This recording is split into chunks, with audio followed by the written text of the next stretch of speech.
নবম দশম শ্রেণীর ছাত্রছাত্রীদের আবারও স্বাগত জানাই। আমরা কাজ ক্ষমতা শক্তি এই চ্যাপ্টার আলোচনা করতেছিলাম। 4 নম্বর লেকচার হয়ে গেছে, আজকে 5তম লেকচার আমরা শুরু করব। গতদিন পর্যন্ত আমরা বিভব শক্তি, গতিশক্তি এই বিষয়গুলো নিয়ে আলোচনা করছিলাম। কিছু তোমাদের কাজ দিয়েছিলাম, তোমরা নিশ্চয়ই সেগুলো পারছো। আজকে আমরা ক্ষমতা এবং আমাদের শক্তির সংরক্ষণশীলতা নীতি, কর্মদক্ষতা এই বিষয়গুলো আছে। আরও কিছু ছোটোখাটো যে বিষয়গুলো আছে সেগুলো নিয়েও আমরা আলোচনা করব। যে যদি এখানে দুটো গুরুত্বপূর্ণ কথা আমি এখানে তোমাদের স্মরণ করি, যদি এগুলো প্রমাণ করা যায়, কিন্তু তোমাদের প্রমাণ করার ওরকম প্রয়োজন নাই। যে একটি হালকা বস্তু ও একটি ভারী বস্তু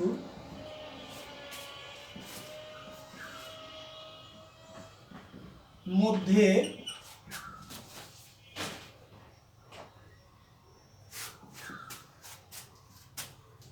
গতিশক্তি কার বেশি হবে,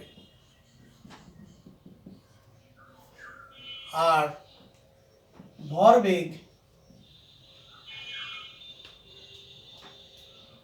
গতিশক্তি কোন বস্তুর বেশি হবে, আর ভরবেগ কোন বস্তুর বেশি হবে।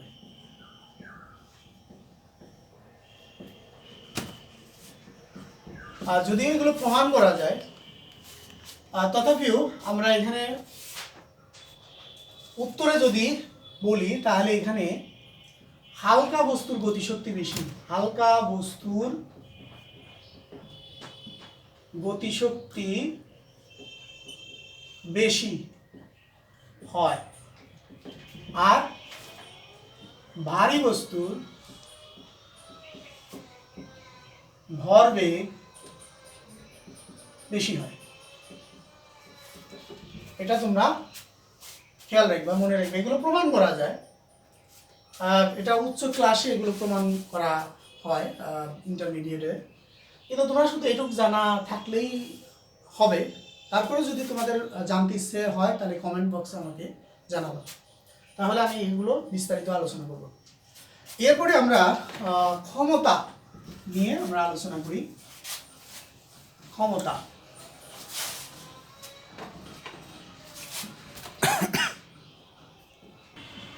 ক্ষমতা কি? তাহলে যদি বলি ক্ষমতা কি, আমরা শক্তি যে সময় পড়াইছিলাম ওই সময় ক্ষমতা সম্পর্কে একটু বলছিলাম যে কোনো ব্যক্তি, বস্তু বা উৎসের কাজ করার হারকে ক্ষমতা বলে। বা যদি ছোট্ট করে বলি যে কোনো সিস্টেমে কাজ করার হারকে ক্ষমতা বলে। কোনো সিস্টেমের কাজ সম্পাদন করার হারকে ক্ষমতা বলে। তাহলে কোনো সিস্টেমের কাজ সম্পাদন করার হারকে, কোনো ব্যক্তি, বস্তু বা উৎসের কাজ করার হারকে, অর্থাৎ একক সময়ে সম্পাদনকারী একক সময়ে যে পরিমাণ কার্য সম্পাদন করে, অন্যভাবে বলা যায় যে কোনো সিস্টেম একক সময়ে যে পরিমাণ কার্য সম্পাদন করে তাকে ওই সিস্টেমের ক্ষমতা বলে। এটাও বলা যায় যে কোনো সিস্টেম একক সময়ে যে পরিমাণ কার্য সম্পাদন করে আর তাকে ওই সিস্টেমের ক্ষমতা বলে। প্রকাশ পি দ্বারা, ক্যাপিটাল পি দ্বারা প্রকাশ করা হয় একক, প্রচলিত যে এককগুলো আছে সেটা হলো ওয়াট আর হর্স পাওয়ার, এই দুটোই বেশি প্রচলিত আমাদের একক। একটা হলো ওয়াট, বাংলায় লিখে দিই, একটা হলো ওয়াট আর একটা হলো হর্স পাওয়ার। হর্স পাওয়ার, এই দুটো হলো প্রচলিত একক। তাছাড়া joule per second, kilowatt, megawatt, এগুলো আমাদের ক্ষমতার একক হিসাবে আমরা নিতে পারি। ওয়াট, হর্স পাওয়ার হলো প্রচলিত একক, আর তাছাড়া joule per second, kilowatt, megawatt, এগুলো আমরা দেখতে পাই। মাত্রা M L square per T cube, রাশি স্কেলার রাশি, এটাই স্কেলার রাশি। তাহলে আমরা ক্ষমতা কি, আমরা সেই বিষয়টা জানলাম, ক্ষমতার পরিচয়টা আমরা এখানে দেখলাম। এখন আমরা ক্ষমতার রাশিমালা সেই বিষয়টা নিয়ে আমরা আলোচনা করব, যে এখানে ক্ষমতার রাশিমালা কি, আমরা সেই বিষয়টা নিয়ে আলোচনা করব।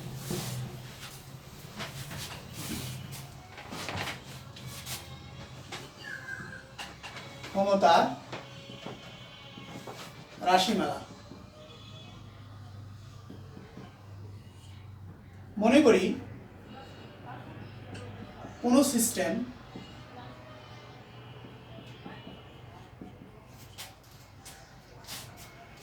টি সময়ে ডাব্লু পরিমাণ কার্য সম্পাদন করে। সুতরাং এক সময়ে, মানে টি সেকেন্ড সময় বলতে পারি, এখানে টি সেকেন্ড সময়ে এত করতে পারে, বা এক সেকেন্ড সময়ে তাহলে ডাব্লু বাই টি পরিমাণ কার্য সম্পাদন করে। সুতরাং ক্ষমতার সংজ্ঞা অনুসারে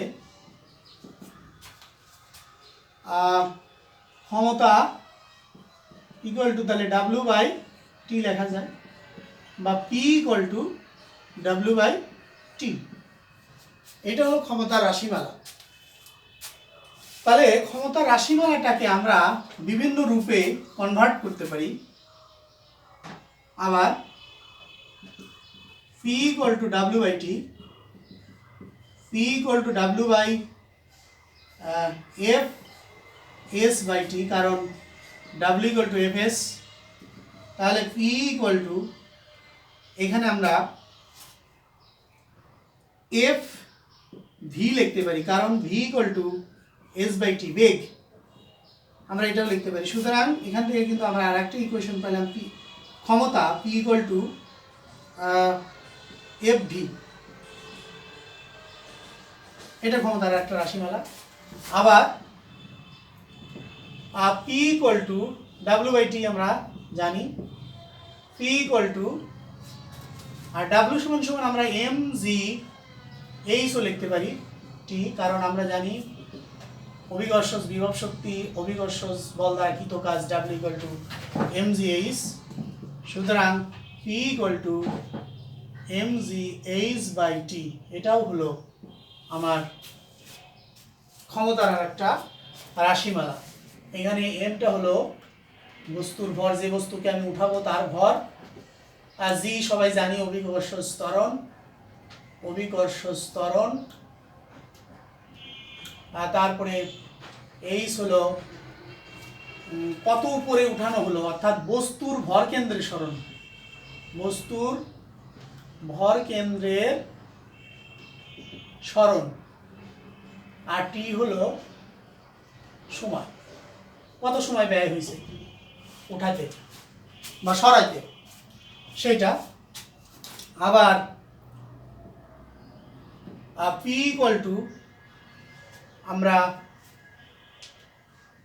এখানে F S W by T বা P equal to F S cos theta by T, কারণ W equal to F S cos theta আমরা জানি, বা P equal to F V cos theta আমরা এটাও সমীকরণ আকারে পেতে পারি। তাহলে দেখো আমরা ক্ষমতার অনেকগুলো রাশিমালা এখানে পেয়ে গেলাম, এইটা একটা, এইটা একটা, এইটা একটা, এইটা একটা, এরকম আমরা ক্ষমতার আরও কিছু, অর্থাৎ এই কাজের জায়গায় কাজের যে রাশিমালাগুলো বের করছিলাম সেগুলো বসালে আমরা সমীকরণ পেয়ে যাব।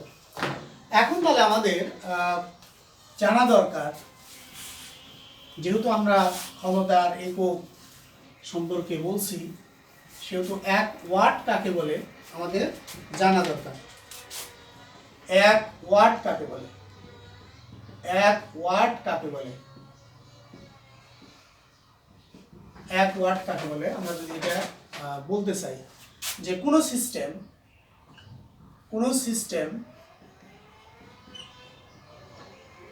1 সেকেন্ড সময়ে 1 জুল কাজ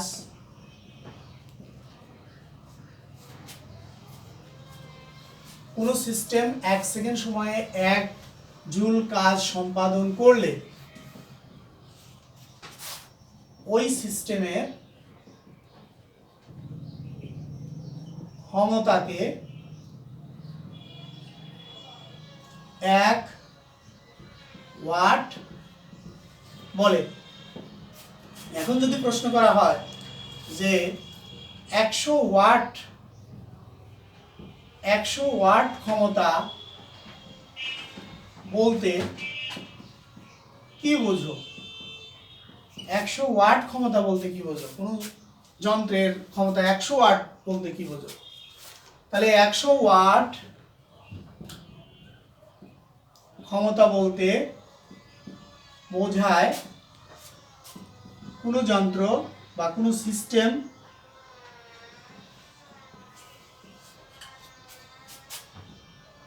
এক সেকেন্ডে 100 জুল কার্য সম্পাদন করতে পারে। এরপরে আমরা নেক্সট যে বিষয়গুলো পড়াবো, তাহলে কোনো বিদ্যুৎ কেন্দ্রের ক্ষমতা এত মেগা ওয়াট বা 3 গুণন 10⁶ ওয়াট বলতে কি বোঝো? তাহলে কোনো বিদ্যুৎ কেন্দ্রের ক্ষমতা 3 মেগাওয়াট বা 3 গুণন 10⁶ ওয়াট বলতে বোঝায় কেন্দ্রের সরবরাহকৃত বিদ্যুৎ শক্তি দ্বারা প্রতি সেকেন্ডে 3 গুণন 10⁶ জুল কাজ সম্পাদন করা যায়। তারপর হলো আমরা হর্স পাওয়ার বা অশ্ব ক্ষমতা, এটার আরেক নাম কিন্তু হর্স পাওয়ার। হর্স পাওয়ার কি? 1 হর্স পাওয়ার কি? প্রতি সেকেন্ডে 746 জুল কাজ করার ক্ষমতাকে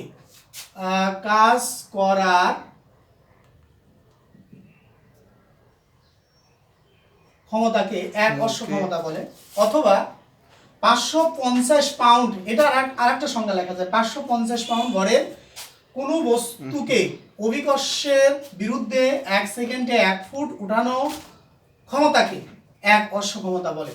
আমরা এটাও বলতে পারি, এখন তোমাদের যদি জিজ্ঞাসা করা হয় যে 2 হর্স পাওয়ার কোনো মোটরের ক্ষমতা 2 হর্স পাওয়ার বলতে কি বোঝো? তাহলে এখান থেকে কিন্তু লেখা যায় যে প্রতি সেকেন্ডে এখানে 746 জুল আছে, তাহলে এখানে বলা লাগবে যে প্রতি সেকেন্ডে 2 গুণন 746, তার মানে হলো 12, 9, 14 এত জুল প্রতি সেকেন্ডে এত জুল কাজ সম্পাদন করার ক্ষমতাকে 2 হর্স পাওয়ার বলে। যদি বলে 3 হর্স পাওয়ার, তাহলে 3 গুণন এত জুল, 4, 5, 6 ইত্যাদি তোমরা লিখতে পারো, অথবা এই সংজ্ঞা দিয়েও যদি তুমি লিখতে চাও তাহলে বলতে হবে 550 পাউন্ড ভরের কোনো বস্তুকে অভিকর্ষের বিরুদ্ধে 1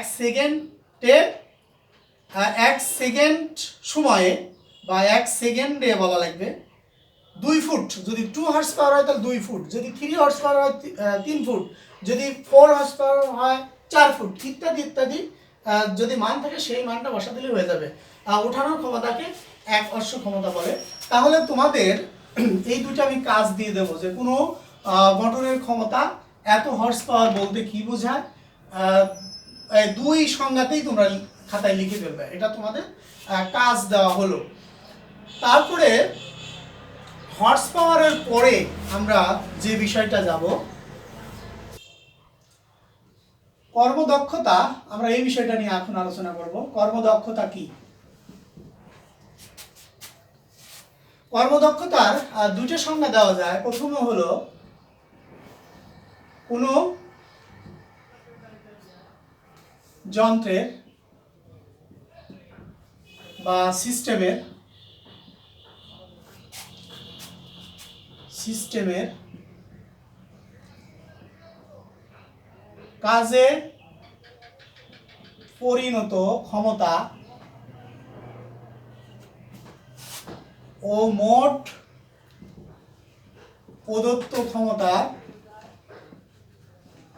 অনুপাতকে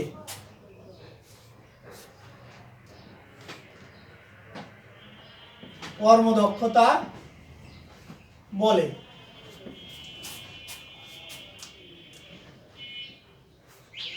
প্রকাশ একে ইটা দ্বারা প্রকাশ করা হয়, এর নাম হলো ইটা, গ্রিক লেটার ইটা প্রকাশ করা হয়। একে শতকরায় প্রকাশ করা হয়, শতকরায়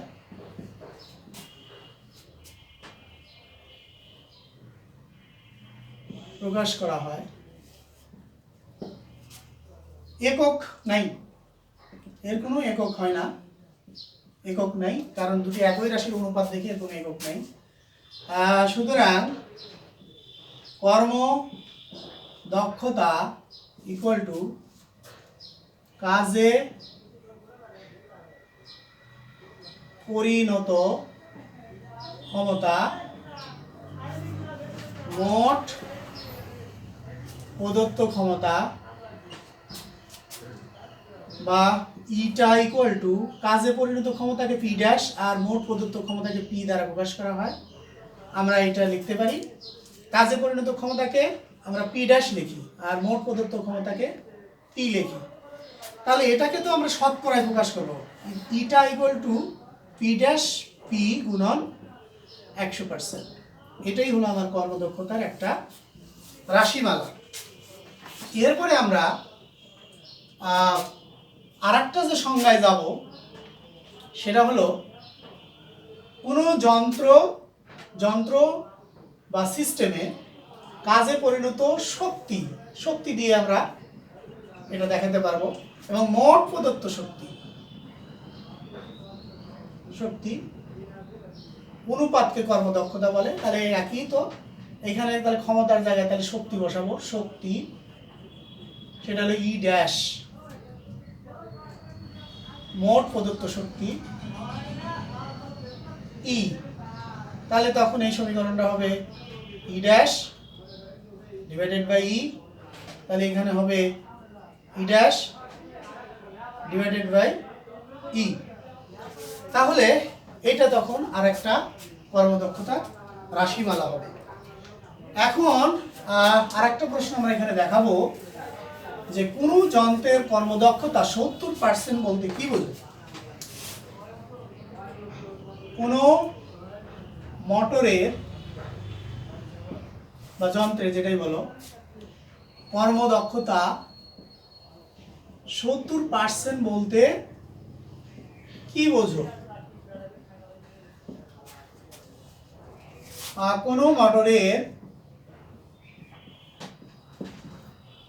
কর্মদক্ষতা 70% বলতে বোঝায় ওই মোটরে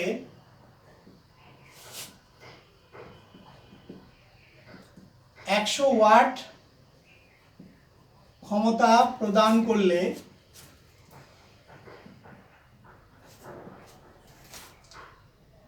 70 ওয়াট ক্ষমতা কাজে পরিণত হয় এবং বাকি 30 ওয়াট নষ্ট হয়।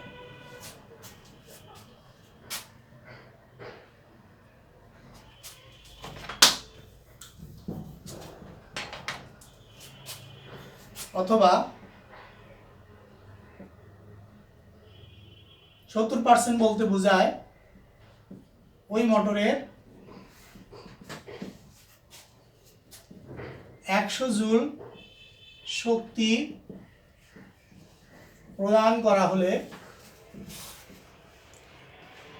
70 জুল শক্তি কাজে পরিণত হয় এবং বাকি 70 জুল এবং বাকি 30 জুল অপচয় হয়। তাহলে ডিয়ার স্টুডেন্টস, তোমাদের কর্মদক্ষতা, রাশিমালা এবং এই সম্পর্কে আমরা আলোচনা করলাম। আমাদের আরও কিছু বাদ আছে, সেটা হলো শক্তির সংরক্ষণশীলতা নীতি, ভূপৃষ্ঠ থেকে খাড়া উপরের দিকে বস্তুর ক্ষেত্রে এবং পরন্ত বস্তুর ক্ষেত্রে আমরা শক্তি সংরক্ষণশীলতা নীতি প্রমাণ করব। আরও কিছু খুঁটিনাটি বিষয় আছে যেগুলো আমরা তুলে ধরব নেক্সট লেকচারে। এরপরে আমরা অঙ্কতে যাব এবং অনেকগুলো অঙ্ক করাবো ধারাবাহিকভাবে। তাহলে তোমাদেরকে শুভেচ্ছা থাকলো এবং স্বাগতম তোমরা এই চ্যানেলে, এবং তোমরা সবাই ভালো থেকো, সুস্থ থাকো। ধন্যবাদ সবাই।